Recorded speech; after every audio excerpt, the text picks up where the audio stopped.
غريبة ان نعمان بيه وثق فيكي بسرعة كده. تحس ان انت بتشتغلي معاه بقالك سنين.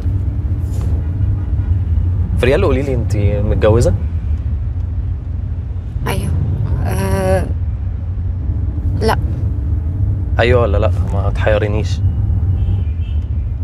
هو في الحقيقه ان انا كنت متجوزه، بس حصل شويه مشاكل ودلوقتي انا رافعه قضيه خلع. خلع؟ للدرجة دي الامور متأزمة؟ يا ترى عندك اولاد؟ لا. فريال انت جميلة قوي.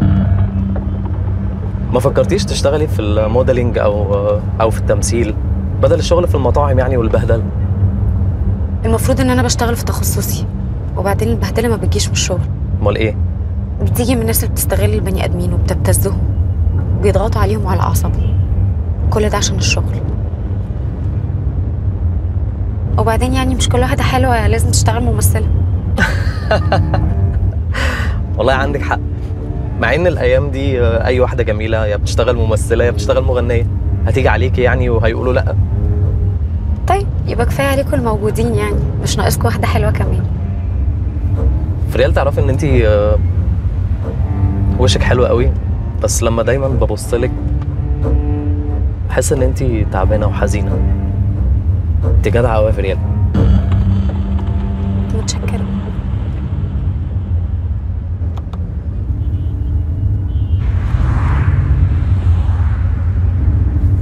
بحاول اكلم عمتي كاميليا، الموبايل مش بيجمع خالص. تقريبا كده الطريق ده ما فيهوش شبكه. معلش حاول معاها تاني. والله الواحد بيبقى مكسوف من الناس دي، ما بقاش بيسأل عليهم ولا يعرف عنهم اي حاجه، وفجأة كده يلاقونا قدامهم وبنسأل على امنا. على فكره بقى، عمتي كاميليا دي ست طيبه جدا. وانتوا اخر مره رحتوا لها امتى؟ بعد وفاة بابا الله يرحمه. كنا صغيرين، بس هي قبل كده جات لنا وكان معاها بنت كده بس مش فاكر اسمها ايه. بنتها اسمها عايده. ايوه عايده، برافو عليك صح. انت رحت لهم قريب؟ يعني انا بسأل عليها كل فين وفين، بس اخر مره رحت لها من سنتين. كانت شاريه حته ارض جت بقى باسم بنتها وكان عليها مشكله، وانا الحمد لله حلتها لها. طب جرب معاها تاني كده والنبي. هو انتوا شاكين ان طنط كريمه تكون هناك ولا ايه؟ لا احنا رايحين عشان موضوع تاني كده. تقصد موضوع جواز عم كامل الله يرحمه ولا ايه؟ انت عرفت؟ دلال حكت لي وكانت متضايقه قوي. ما دي حكايه غريبه بقى ومحدش عارف لها اصل من فصل. والله يا جماعه انا بيجي لي قضايا دي غريبه جدا، الناس فيها بتتصرف تصرفات ما يصدقهاش عقل، بس بالتأني كده بنلاقي التصرفات دي ليها اسباب كتير قوي. يعني احنا ممكن يكون لنا اخوات في سننا مثلا؟ طيب وما ظهروش ليه طول الفتره اللي فاتت دي؟ ما هو اكيد امنا مش هي السبب يعني. يا احمد الاخوات اللي من الشقه دول بيظهروا مثلا لما يبقى في ورث، يبقى في حاجه كده. انا بعد ما خلق لها في الورث خلاص ما حلتناش حاجه غير الشقه. هي الشقه دي باسم مرات عمي مش كده ولا ايه؟ باسم ماما.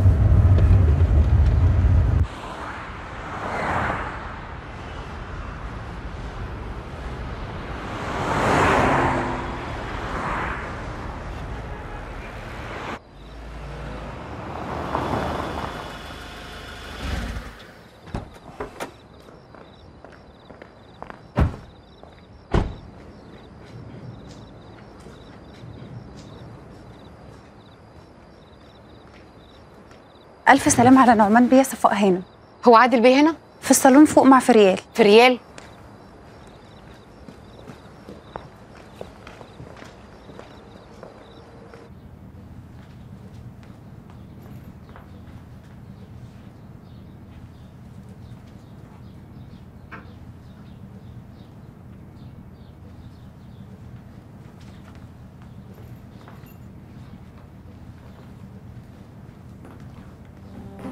انت بتعملي ايه عندك؟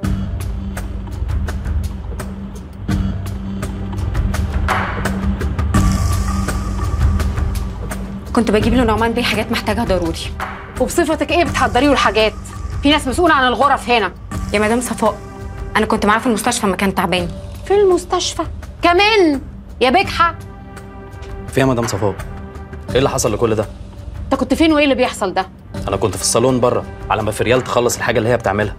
نعمان تعبان وفي المستشفى بيهرتل، وانت تسمع كلامه وتجيب بنت زي دي بقالها كام يوم عشان تحضر الحاجه وتفتح اوضي؟ صفاء، نعمان كان محتاج حاجات ضروري وانت كنت مسافره، بعدين ما لقيناش حد يجهز له حاجته لانه تعب بشكل مفاجئ. امال فين ايمان؟ ايمان يا فندم يا صفاء هانم. انت اتجننتي؟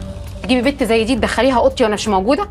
انا اسفه لحضرتك، انا كنت بوضب اوضه حضرتك لما حضرتك بلغتيني ان حضرتك جايه، بس للاسف هي كانت مستعجله. مستعجله؟ طب مش اطلعي بره، يلا بره.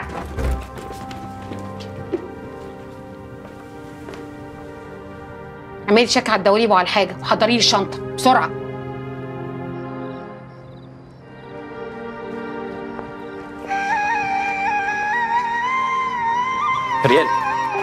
ريال استني اوصلك. مفيش داعي، انا هطلب اوبر. اوبر ايه بس، انا موجود هوصلك.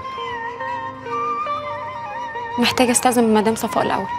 ستي تستأذني ليه؟ انت مش خلصتي ميعاد شغلك؟ ايوه. طب خلاص هوصلك، يلا.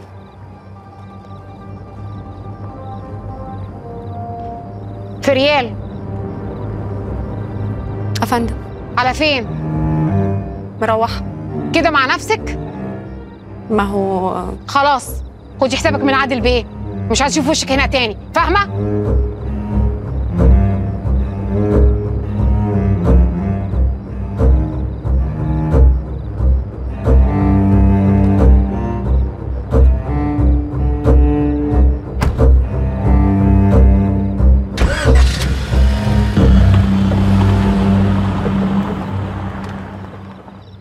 خلاص يا عمتي، احنا داخلين خلاص اهو على برج العرب. يا عمتي ما تشيليش هم، ده احنا 3 شحوطه، هنلاقي اي مكان نبات فيه. خلاص حاضر يوصل. ايه؟ الو. طب يا عمتي الشبكه بتقطع، هرجع اكلمك تاني. مش سامعك. الو. خط قطع. عمتي بتسلم عليكم. الله يسلمك. كويس انها ردت. انما ايه الحته المقطوعه اللي احنا واقفين فيها دي؟ لسه ما جمعش معاك؟ جايب شرطه واحده والنت بيروح ويجي. في مكالمه دوليه دي ولا ايه؟ ايوه استنى، ده شكله خالد. الو يا خالد، مش سامع منك حاجه، انا في مكان ما فيهوش شبكه. ايه يا ابني الكلام اللي انت بتقوله ده؟ انت مجنون؟ انت بتهددنا يا ابني ولا ايه؟ انت واقع على دماغك؟ بقول لك ايه، اقفل بدل ما اقفل السكه في وشك. الله، في ايه؟ دلال راحت لحماتها واتخانقت معاهم وطلبت الطلاق، والبي جوزها دلوقتي بيكلمني بيهددني، بيقول لي لو اختك فضلت راكبه دماغها هاخد منها العيال. ايه اللي جد يعني؟